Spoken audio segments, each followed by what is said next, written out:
만약 제 방송이 많은 그 동감을 하신다면, 제 방송에 많은 동감을 하신다면 좋아요, 구독을 눌러주시면 대단히 감사하겠습니다.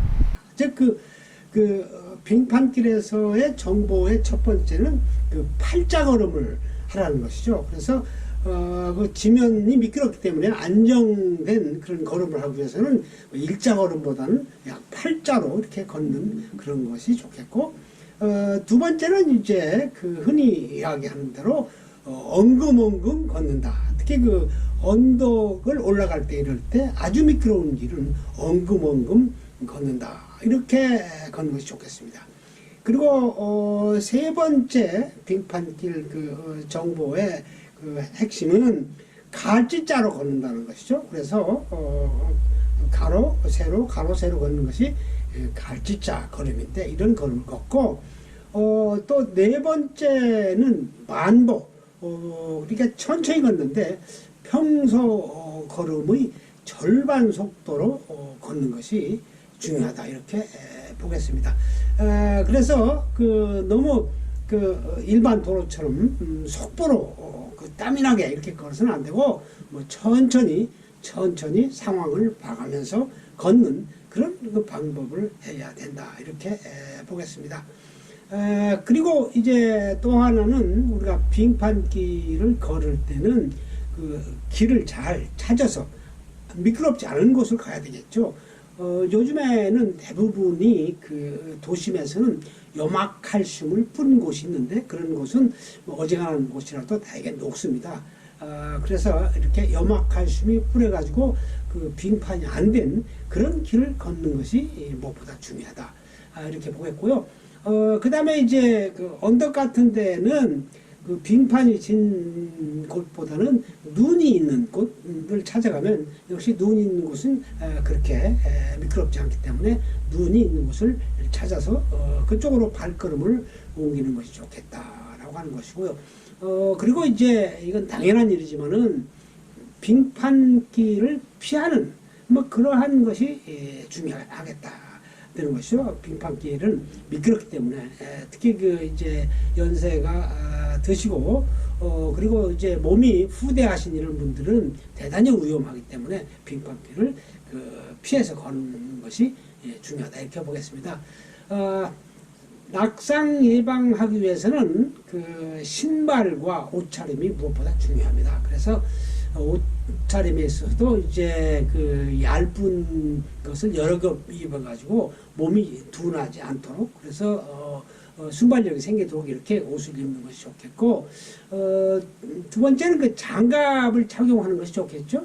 그래서 혹 지면에 넘어지더라도 이제 그 충격이 약간 덜할 뿐만 아니라 장갑을 끼면은 이제 더 순발력이 있기 때문에 장갑을 착용을 해라.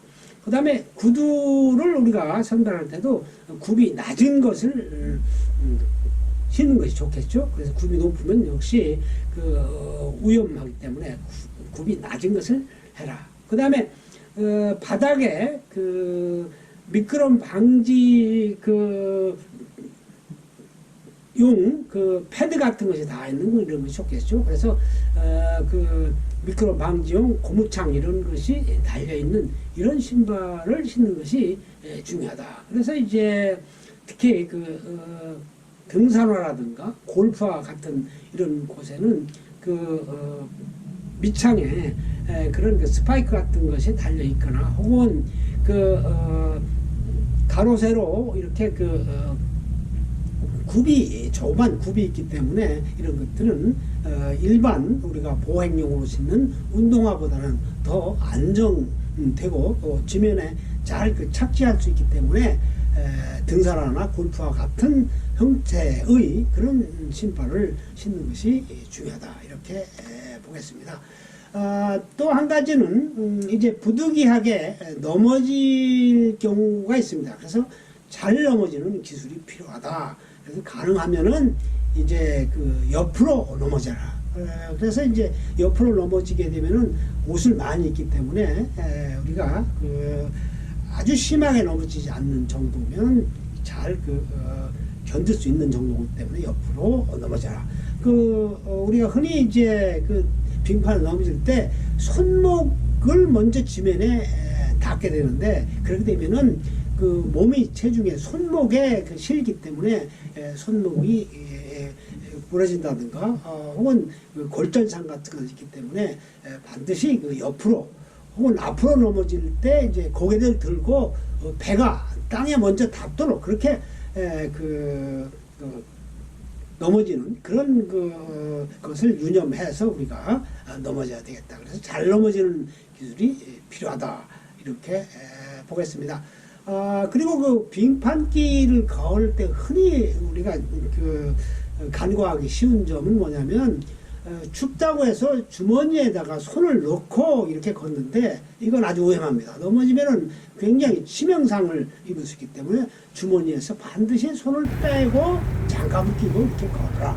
그 다음에 이제 어떤 경우에는 뒷짐을 찌고 가는 그런 경우도 있습니다. 이것도 역시 넘어지면 상당히 위험합니다. 그래서 뒷짐을 찌지 마라. 또 친하다고 해서 이제 모녀끼리 팔짱을 낀다든가 친구끼리 팔짱을 끼는 그러한 것들이 있는데 이것도 역시 위험한 것입니다. 두 사람이 다 넘어지기 때문에 반드시 따로따로 이렇게 걷는 이러한 방법을 해야 우리가 넘어졌을 때도 한 사람만 다치지 두 사람이 동시에 다치지 않기 때문에 팔짱을 끼지 말고 걷는 것이 중요합니다.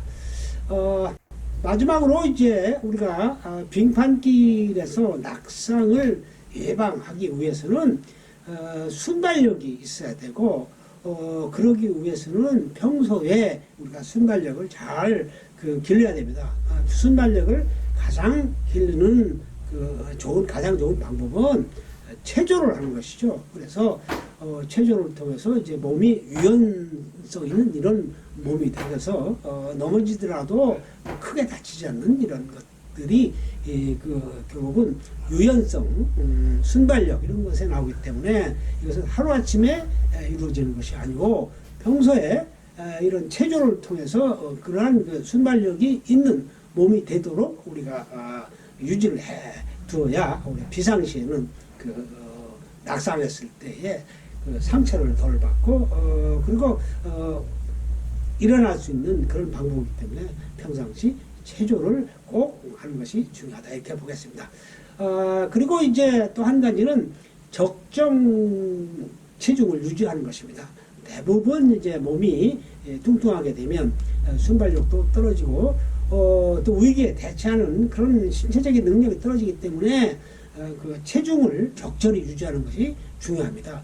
그래서 이제 여러 가지 방법이 있지만 대략 우리가 이야기할 때 자기 키에다가 0.5를 곱한 것이 적정 체중이다 이렇게 이야기하는 것도 있는데 그것도 정확하게 맞지는 않지만 얼추 맞는 것입니다. 대부분 사람들이 과체중이기 때문에 체중을 유지하는 것이 무엇보다 더 중요한 것입니다. 그러기 위해서는 평소에 우리가 음식을 섭취할 때 에너지를 너무 섭취하지 말고 에너지와 단백질을 적절하게 잘 섭취해가지고 적정한 체중을 유지하는 데 관심을 갖고 우리가 섭식을 한다면은 이러한 빙판길에서도 잘 적응하고 넘어지더라도 다치지 않는 그러한 방법이 될 수 있기 때문에 평소에 체조하고 적정 체중을 유지하는데 관심을 갖는 것이 무엇보다 중요하다 이렇게 생각이 되는 것입니다. 자, 여러분 지금까지 제 방송을 시청해 주셔서 대단히 감사합니다.